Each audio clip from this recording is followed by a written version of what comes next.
Welcome to Postcards from Texas. I'm Mike Vance. The Beatles played Houston only once, 2 shows on August 19, 1965. But for at least one of the band, it was a meaningful stop. As a teenager in Liverpool, it was his fondest dream to immigrate to Houston because that was where Lightnin' Hopkins lived. And he and several of his buddies went so far as to go to the consulate and get some paperwork and get moving on it, and they just went in there and said, oh, we want to move to Houston, and so they gave them a big stack of paperwork, and they actually filled it out and went back to the consulate, at which point they were given an even bigger pile of paperwork, whereupon they quit. But Ringo was very gratified to finally come to Houston to be at the home of Lightnin' Hopkins. Beatlemania was rampant in 1965. Beatlemania was huge, but there was also enormous adoration for anybody that came out of England. All of a sudden, it's the British acts, the British invasion. People didn't know this, but it was going to be one of the only times the Beatles were going to tour anywhere. Typical of young Beatles fans were the Staywin sisters of San Antonio. Their I Want to Hold Your Hand came out in '64. So we caught the bug really pretty quickly. And so I was probably 12 then, and then when we actually came to Houston and saw them, I was 13, and you were 11. There were, of course, 4 Beatles, and we had 2 other friends, girlfriends that we ran with. And so there was the 4 of us, and we each had our own Beatle. I was in love with Ringo. My sister was in love with Paul. Of course. Lynn was in love with George, and Brenda was in love with John. And I mean, those were our boyfriends at the time. We would sit 8 places, 4 for us, and right next to each one of us, we'd have a place setting with the food and the meal and everything for our Beatle. And we would sit and have conversations like they were really there. So we were obsessed. The Fab Four's appearances on American TV electrified young women across the land. I guess it was like being possessed. The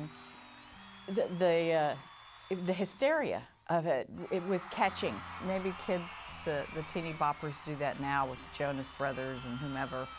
But I don't like that. I don't think that crazed, because people were kind of like wild banshees, like writhing and having to be taken to the hospital and fainting. Lots of fainting. That was the landscape when KILT announced a tour stop in Houston. It was one of only 10 in North America.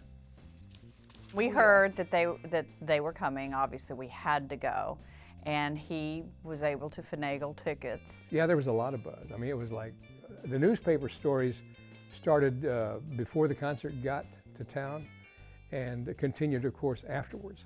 It was not cheap for the station to bring the band here. The story is Bill Weaver goes to New York and offers Brian Epstein a blank check to bring the Beatles to Houston. Epstein takes the blank check and fills in $125,000, and the date is booked. Beyond that, I can tell you that when the Beatles came to Houston, if they got that blank check, which makes a good radio story, or the $125,000, they got that in front, plus they walked out of Houston with $84,000 in cash. Brian Epstein would not take a check. He wanted cash, as most of the groups, the old rocking groups, wanted cash. It was huge money then, but it doesn't sound like much now. But back then, that was a tremendous amount of money. Pre-concert security was supposed to be tight. The K-News got wind of what time their plane would be arriving and where it would be arriving, and they put it on the air. So when the Beatles plane arrived at Hobby, and at the freight terminal, there was a huge crowd of people. They took them off in one of those food carts, the high-riser food carts. That's how they got them off the plane. And they went straight from there to the hotel. But Beatlemania was so large, these guys couldn't move without being mobbed. And so their whereabouts, where they stayed and everything, was a huge secret. Even to transport them to the Coliseum that night was done, or that afternoon, was done in an armored car. And to take them back to the hotel between shows, armored car. the Staywin sisters came to Houston for the concert. And we stayed at the same hotel that the Beatles were at, and we stayed a couple floors below them. Sheraton Lincoln.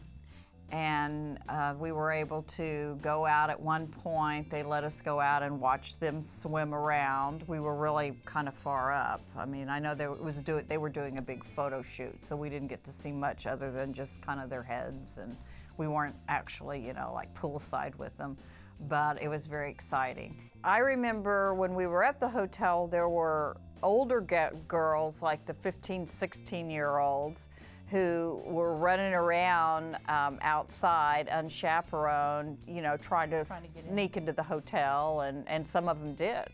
Up next, more Beatles.